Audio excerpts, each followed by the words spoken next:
क्यों राधा रानी स्वयं बेटी बनकर एक सेठ के घर पधारी। जब बरसाना की गलियों में श्री राधा जी के मंदिर के पास एक सेठ जी रहते थे, जिनके पास सब कुछ था, आलीशान दुकान, भव्य भवन, 3 बेटे और 3 बहुएं। सेठ जी यूं तो हर तरीके से साधन संपन्न थे, लेकिन फिर भी उनके मन में बड़ा दुख था, क्योंकि कुछ ही समय पहले सेठ जी की पत्नी का देहांत हो गया था। इसलिए सेठ जी बहुत अकेलापन महसूस करते थे। उन्हें हमेशा लगता कि काश उनकी एक पुत्री भी होती तो वे उसे अपने मन की सारी बातें बताते और बहुत सारा दुलार करते। सेठ जी हमेशा अपने घर के पास स्थित मंदिर में राधा जी के दर्शन करने जाया करते थे। तभी एक दिन जब सेठ जी मंदिर में दर्शन कर रहे थे, तो उस दिन मंदिर में एक संत पधारे हुए थे। सेठ जी को कुछ उदास देख संत ने पूछा, उदास क्यों हो बेटा? सेठ जी बोले, महाराज मेरे कोई बेटी नहीं है, इसलिए मैं उदास हूँ। संत मुस्कुराए और बोले, यदि जीवन में किसी का अभाव है तो उसकी जगह भगवान को बिठा लेना चाहिए। सेठ जी बोले, महाराज मेरे तो कोई बेटी नहीं है, तो मुझे क्या करना चाहिए? संत बोले, अरे सेठ, जब तुम्हें बरसाने का वास मिला है तो तुम बरसाने की बेटी श्री राधा जी को ही अपनी बेटी क्यों नहीं मान लेते? संत की बात सुनकर सेठ जी अत्यधिक प्रसन्न हुए और उसी दिन ही बरसाना की बेटी श्री राधा जी का एक बड़ा चित्र मंगवाया और दौड़ते दौड़ते श्री राधा जी के मंदिर पहुंचे। मंदिर थोड़ी ऊंचाई पर था, तो सीढ़ियां चढ़ते चढ़ते सेठ जी जोर जोर से राधे राधे का संकीर्तन करते हुए मंदिर में पंडित जी के पास पहुंचे और कहा, पंडित जी जरा इस चित्र को राधा रानी के चरणों में चढ़ा कर देना। तो पंडित जी ने चित्र को राधा रानी के चरणों में रखकर सेठ जी को वापस दे दिया। जैसे ही सेठ जी ने चित्र को हाथ में पकड़ा तो उन्हें ऐसा एहसास हुआ मानो उनकी पुत्री स्वयं उनके हाथों में है। मंदिर से लौटकर सेठ जी अपने घर आए और राधा जी के चित्र को अपने कमरे में लगा लिया। अब तो सेठ जी का जीवन ही बदल गया। वे उठते तो राधा जी से बातें करते, बैठते तो बातें करते। उनकी अपनी पुत्री के साथ बातें कभी खत्म ही नहीं होती थी। उन्हें राधा जी को अपनी बातें बताने में बहुत आनंद आता। सेठ जी की राधा जी से ऐसी लगन लगी कि जब भी वे दुकान जाते तो श्री राधा रानी को भोग लगाते और स्वयं प्रसाद ग्रहण कर दुकान के लिए प्रस्थान करते। जब भी सेठ जी दुकान जाते तो वहाँ भी वे राधा रानी को याद करते और जैसे ही रात्रि होते ही घर लौटते तो राधा जी को प्रणाम करते, उनसे जी भर के बातें करते और भोग लगाकर स्वयं प्रसाद ग्रहण करते और श्री राधे का संकीर्तन करते। वे राधा रानी में इतने लीन हो जाते कि समय का कुछ पता नहीं चलता। हर समय वे मन ही मन प्रसन्न रहते। जब भी सेठ जी घर से बाहर जाते तो उनसे कोई उनका परिचय पूछता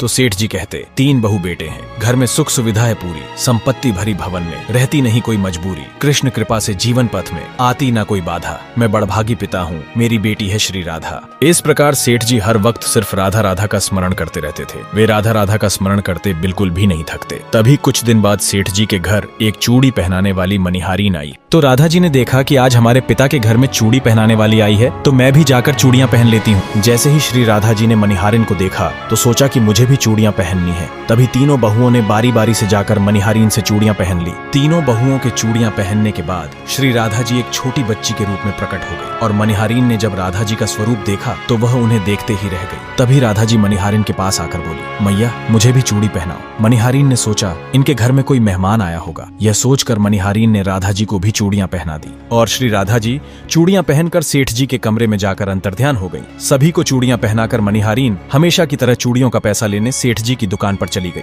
मनिहारिन को देखते ही सेठ जी बोले, घर पर चूड़ियां पहनाकर आई हो क्या? तो मनिहारिन बोली, हाँ। तभी सेठ जी बोले, ये लो तुम्हारे पैसे। सेठ जी ने मनिहारिन को हर बार के जितने ही पैसे दे दिए। तभी मनिहारिन बोली, सेठ जी इस बार मैं ज्यादा पैसे लूंगी। मैंने आपके घर में 3 जनों को नहीं बल्कि 4 जनों को चूड़ियां पहनाई है। जब मनिहारिन ने सेठ जी से कहा कि सेठ जी मैंने इस बार 3 जनों को नहीं बल्कि 4 जनों को चूड़ी पहनाई है, तो सेठ जी विचार करके बोले, हमारे घर में 3 बहुओं के अलावा चौथी तो कोई है ही नहीं चूड़ियां पहनने वाली। तो मनिहारिन बोली, यह मैं नहीं जानती, लेकिन मैंने तो चूड़ियां 4 को पहनाई है। तो सेठ जी बोले कि बाकी के पैसे मैं पहले घर में पता करूंगा, उसके बाद दूंगा। तभी मनिहारिन बोली, ठीक है सेठ जी, आप घर में पता कर लीजिएगा। यह कहकर मनिहारिन चली गई। सायं के समय जब सेठ जी घर पर पहुंचे तो उन्होंने घर में बहुओं से मनिहारिन के बारे में पूछा। उनकी बहुओं ने कहा कि केवल हम तीनों ने ही चूड़ियां पहनी थी। तो सेठ जी बोले, यही तो मैं कहूँ कि चौथा तो कोई है ही नहीं हमारे घर में जो चूड़ियां पहने। जिसके पश्चात सेठ जी यह बात भूल गए और अपने नित्य काम में लग गए और राधा राधा बोलते बोलते श्री राधा जी को प्रसाद का भोग लगाकर और स्वयं भोजन करके सो गए। जब सेठ जी को नींद आ गई तो उनके स्वप्न में श्री राधा जी प्रकट हो गई। जैसे ही सेठ जी को नींद आई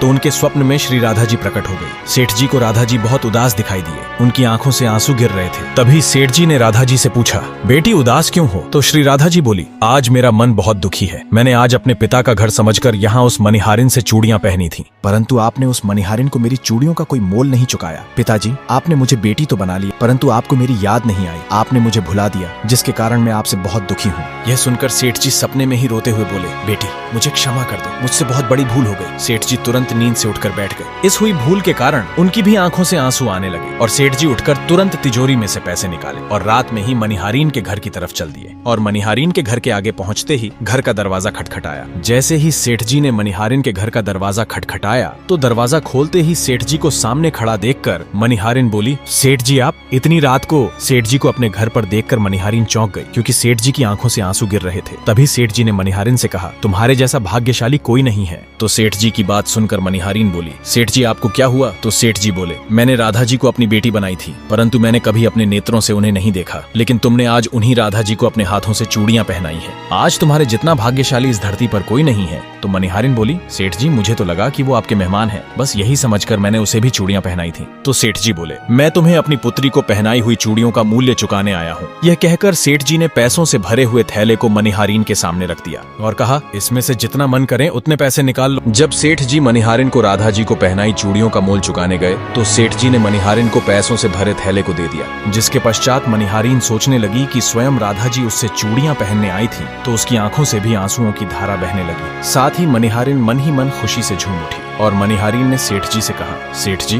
मैं राधा रानी की चूड़ियों के पैसे आपसे कैसे ले सकती हूँ? राधा रानी तो इस पूरे बरसाने की बिटिया है और मैं बिटिया की चूड़ी के पैसे आपसे नहीं लूंगी। परंतु सेठ जी उसकी बात से नहीं माने। सेठ जी ने पैसों से भरी हुई थैली मनिहारीन के घर में रखी और वहाँ से सीधे श्री राधा जी के मंदिर की तरफ चल दिए। उस दिन के बाद सेठ जी ने सब कुछ छोड़कर संन्यास ले लिया और अपना शेष जीवन राधा जी के मंदिर में राधा जी की भक्ति करते करते बिता दिया। दोस्तों अगर सेठ जी और बरसाना की राधा रानी की कहानी अच्छी लगी है तो हमारे चैनल को सब्सक्राइब जरूर करें।